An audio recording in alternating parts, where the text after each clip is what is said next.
ఆంధ్రప్రదేశ్ సెక్రటేరియట్లోని మొదటి బ్లాక్లో చంద్రబాబు బాధ్యతలు స్వీకరించారు. కొద్దిసేపటి క్రితమే చంద్రబాబు 5 కీలక ఫైళ్లపై సంతకాలు చేశారు. ఒకసారి మనం ఆ 5 ఫైళ్లు ఏంటనేది పరిశీలించే ప్రయత్నం చేద్దాం.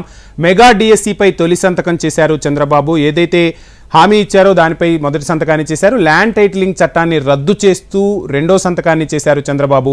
ఇక మూడో సంతకం పెన్షన్ 4,000కు పెంచుతూ కీలక నిర్ణయం తీసుకున్నారు. ఆ ఫైల్పై కూడా చంద్రబాబు సంతకం చేశారు. ఇక పేదవాడికి బుక్కెడు బువ్వ పెట్టాలి అనే ఉద్దేశంతో అన్నా క్యాంటీన్లను పునరుద్ధరిస్తూ 4వ సంతకం చేశారు. ఆంధ్రప్రదేశ్లోని నిరుద్యోగ యువత నైపుణ్యాన్ని అభివృద్ధి చేయాలి అనే ఉద్దేశంతో గత తెలుగుదేశం ప్రభుత్వంలో ఏదైతే స్కిల్ డెవలప్మెంట్ సెంటర్స్ ఏర్పాటు చేశారో ఆ నైపుణ్య గణనకు సంబంధించి దానిని కూడా పునరుద్ధరిస్తూ 5వ ఫైల్పై చంద్రబాబు సంతకం చేసినట్టుగా తెలుస్తోంది.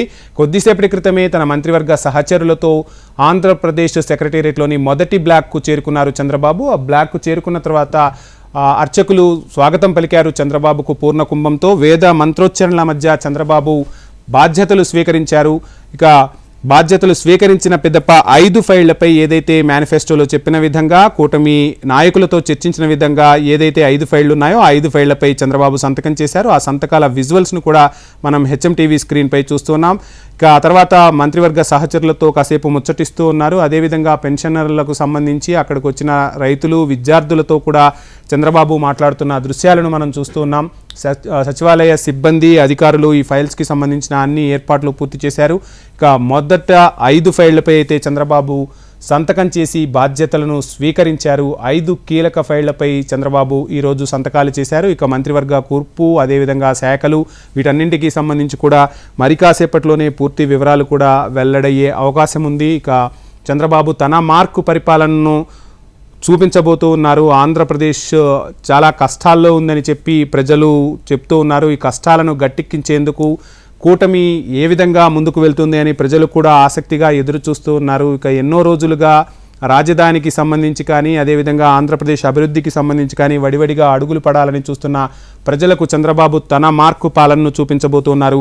కూటమిగా కలిసి వచ్చారు చంద్రబాబు. పవన్ కళ్యాణ్ కూడా ఈ గెలుపులో కీలక పాత్ర పోషించారు.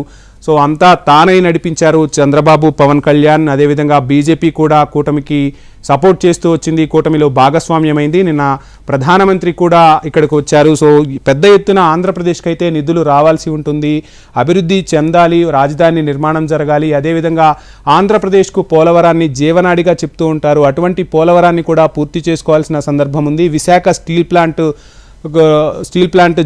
ప్రైవేటీకరణకు సంబంధించి కూడా పెద్ద ఎత్తున ఉద్యమాలు జరిగాయి. ఒకవైపు విశాఖ ఉక్కు ఫ్యాక్టరీని కూడా కాపాడుకోవాల్సిన బాధ్యత అయితే ఈ ప్రభుత్వంపై ఉందని ప్రజలు నమ్మకం ఉంచారు. అదేవిధంగా కీలక మంత్రిత్వ శాఖలు కూడా ఈసారి దక్కాయి కేంద్ర క్యాబినెట్లో. దానికి సంబంధించి కూడా పెద్ద ఎత్తున నిధులు తీసుకువచ్చి రాష్ట్రాన్ని అయితే అభివృద్ధి చేయాలని చెప్పి ప్రజలు ఆసక్తిగా ఎదురు చూస్తూ ఉన్నారు. భారీ మెజార్టీని అయితే కూటమికి కట్టబెట్టారు. ఈ మెజార్టీ ద్వారా తమ ఆకాంక్షలు నెరవేరాలని చెప్పి ప్రజలు కోరుకుంటూ ఉన్నారు. తదనుగుణంగానే పరిపాలన సాగించేందుకు చంద్రబాబు పావులు కదుపుతున్నట్టుగా తెలుస్తుంది. కూటమిలో ఉన్న అభ్యర్థులను అంటే ఎప్పుడూ లేని విధంగా చంద్రబాబు మంత్రివర్గ కూర్పును ఒకసారి మనం పరిశీలిస్తే ఈసారి యువతకు అధిక ప్రాధాన్యం ఇచ్చారు.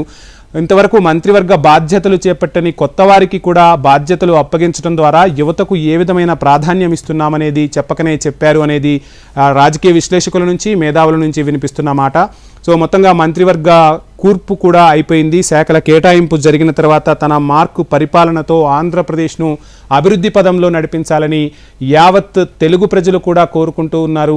ఇక ఆంధ్రప్రదేశ్ అభివృద్ధి వైపు అడుగులు వేయాలి, ఒక రాజధాని నిర్మాణం జరగాలి. అదేవిధంగా పోలవరం జీవనాడిగా చెప్తూ ఉంటారు. ఆ పోలవరాన్ని కూడా సత్వరమే పూర్తి చేసుకునే విధంగా అడుగులు పడాలని అయితే యావత్ ప్రజానికం కోరుకుంటోంది. కొద్దిసేపటి క్రితమే సెక్రటేరియట్లోని మొదటి బ్లాక్లో చంద్రబాబు బాధ్యతలు స్వీకరించారు. సుదీర్ఘ అనుభవం చంద్రబాబు సొంతం. ఒకవైపు రాజకీయ అనుభవంతో పాటు పరిపాలనా అనుభవం కూడా ఉంది. పరిపాలనను